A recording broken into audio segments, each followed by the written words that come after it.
Pierre leur dit, repentez-vous et que chacun de vous soit baptisé au nom de Jésus pour le pardon de vos péchés et vous recevrez le don du Saint-Esprit. L'apôtre Pierre est mort. C'est nous, c'est la dernière génération.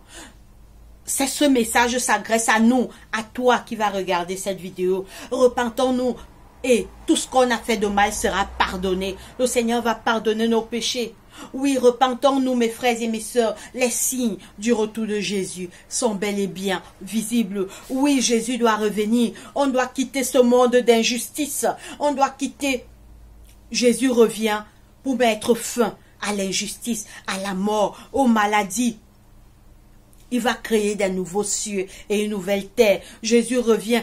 C'est pourquoi il est mort sur la croix. C'est pourquoi il a donné sa vie sur la croix pour nous donner l'immortalité. Puisque maintenant nous sommes des mortels, l'immortalité commencera au retour de Jésus. Le saviez-vous, mes frères? Un jour, nous serons des êtres immortels. Alors nous restons dans Acte 3, 18.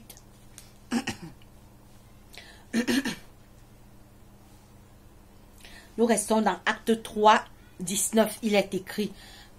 Acte 3, 19. Repentez-vous. Repentez-vous donc et convertissez-vous pour que vos péchés soient effacés, afin que les temps de rafraîchissement viennent de la part du Seigneur et qu'il envoie celui qui vous a été destiné. Mes frères et mes sœurs, cet appel, c'est à nous aujourd'hui, en 2023. Les signes du retour de Jésus sont bel et bien visibles. Le Seigneur nous appelle à la repentance. Repentons-nous, Jésus revient bientôt. Changeons de camp.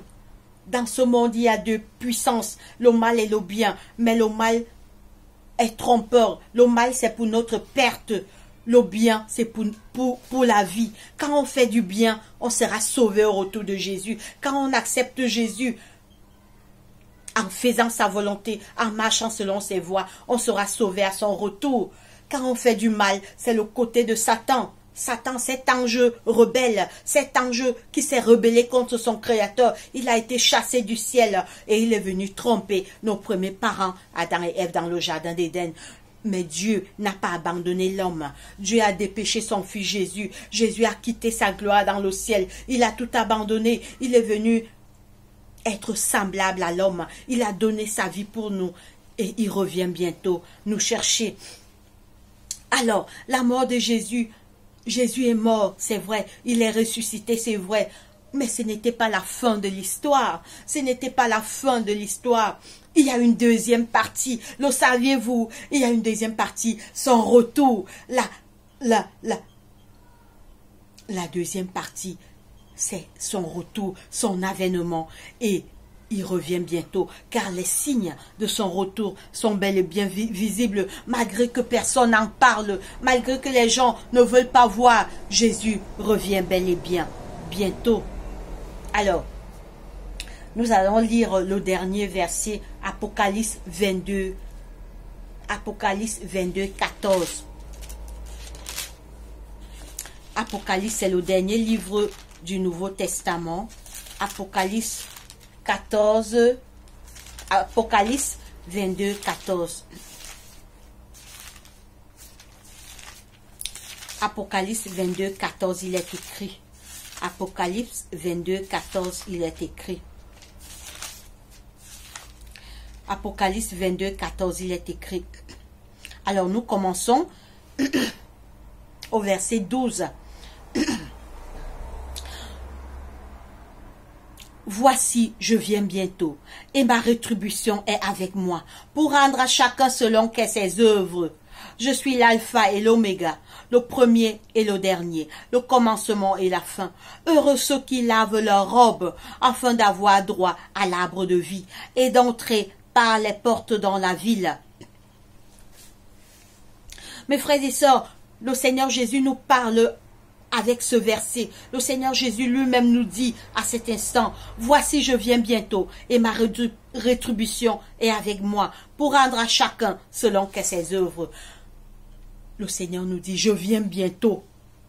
il vient rendre chacun selon ses œuvres. Si tu as planté le maïs, tu vas récolter le maïs. Si tu as planté le macabo, tu vas récolter le macabo. Si tu as planté l'igname, tu vas récolter l'igname. Si tu as planté les mangues, tu vas récolter les mangues. Si tu as fait du bien sur la terre, tu seras sauvé, tu seras parmi les élus. Si tu as accepté Jésus, parce que quand nos premiers parents Adam et Ève, ont péché dans le jardin d'Éden, trompés par Satan, il y a eu divorce entre le ciel et la terre. Mais la mort de Jésus a réconcilié le ciel et la terre. Oui, la rébellion d'Adam et Ève, il y a eu divorce entre le ciel et la terre. Mais la mort de Jésus a tout restauré.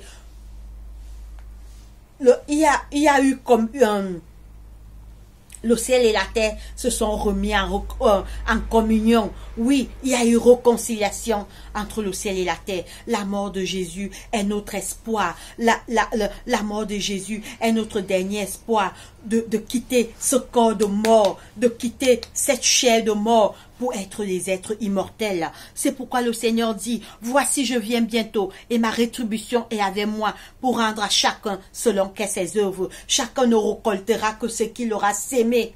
Si tu as fait du bien, tu seras sauvé. Si tu as fait du mal, ton nom ne sera pas trouvé dans le livre de vie. Parce que les noms qui seront trouvés dans le livre de vie, c'est les noms de ceux qui ont aimé Dieu, qui ont accepté Jésus dans leur vie, qui ont accepté sa mort, qui ont accepté son sacrifice, qui ont laissé le mal et qui se sont alignés du côté du bien.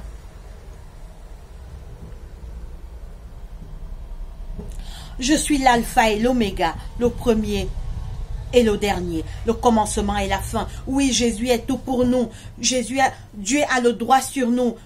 Dieu et son Fils ont le droit sur nous par création et par rédemption. Alors je ferai une vidéo là-dessus. Dieu a le droit sur nous. On s'agite vainement. L'homme n'est qu'un souffle. Tout homme debout n'est qu'un souffle. On s'agite vainement. La durée de notre vie est comme la largeur de la main. Je suis l'alpha et l'oméga, le premier et le dernier, le commencement et la fin. Heureux ceux qui lavent leurs robes, afin d'avoir droit à l'arbre de vie et d'entrer par les portes dans la ville. Oui, de partir au ciel avec Jésus. Ceux qui lavent leurs robes, donc ceux qui s'éloignent du mal. Qu'est-ce qui veut dire ceux qui lavent leurs robes? Ceux qui cherchent Dieu. Ils ont Jésus dans leur cœur, dans leur vie. Ils s'éloignent du mal. Ils font la volonté de Dieu. Maintenant, écoutez le sort qui attend les rebelles, ceux qui ne vont pas accepter Jésus. Apocalypse 22, 15. Dehors les chiens, les enchanteurs, les impudiques, les meurtriers, les idolâtres et quiconque aime et pratique le mensonge. Moi, Jésus, j'ai envoyé mon ange pour vous attester ces paroles dans les églises.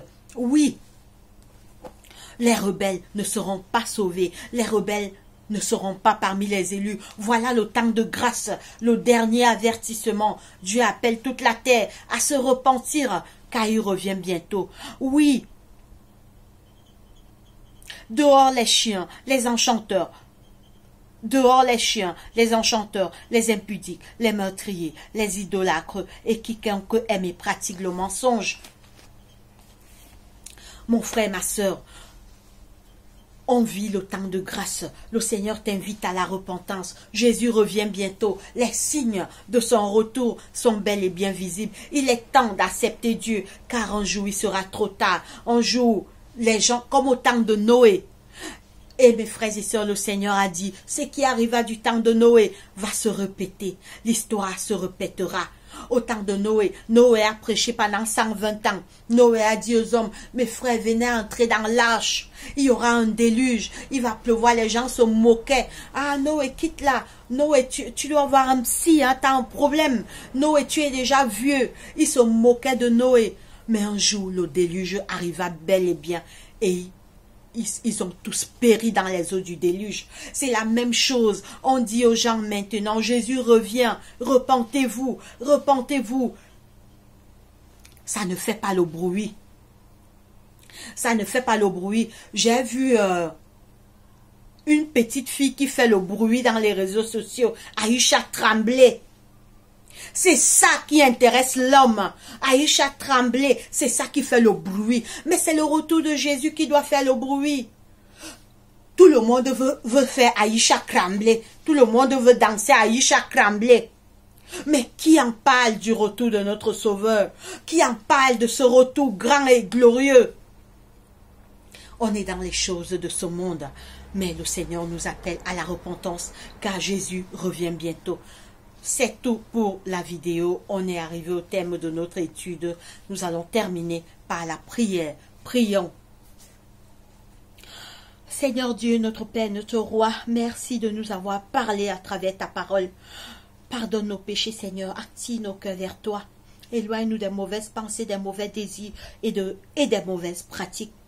Aide-nous à nous préparer pour ton retour. Aide-nous à nous repentir, Papa. De nous-mêmes, nous ne pouvons pas. Nous n'avons de nous-mêmes aucune force pour nous repentir. Aide-nous. Aide-nous, Seigneur Jésus, à laisser le mal, à te chercher, à lire la Bible et à prier et à faire ta volonté. Attire nos cœurs vers toi. Protège-nous pendant cette journée, guéris les malades dans les hôpitaux, les prisonniers, les aveugles, les lépreux, les enfants de la rue, toutes les familles endeuillées, ne les oublie pas. Seigneur, soulage les douleurs de tous qui souffrent dans ce monde. Seigneur, on a trop de problèmes dans cette terre. L'homme souffre énormément, viens à notre secours. Viens à notre secours et éloigne nos cœurs du mal. Exauce notre prière, bénis nos familles. Bénis nos frères et sœurs, nos enfants, nos parents, alors que la fin d'année approche. Envoie tes anges puissants nous garder et nous protéger. Exauce notre prière, Papa. Nous t'avons ainsi prié au nom de Jésus-Christ, notre Roi. Amen. Mes frères et sœurs, c'est tout pour la vidéo. On se voit dans la prochaine étude. Que Dieu nous bénisse tous. Allez, bye bye.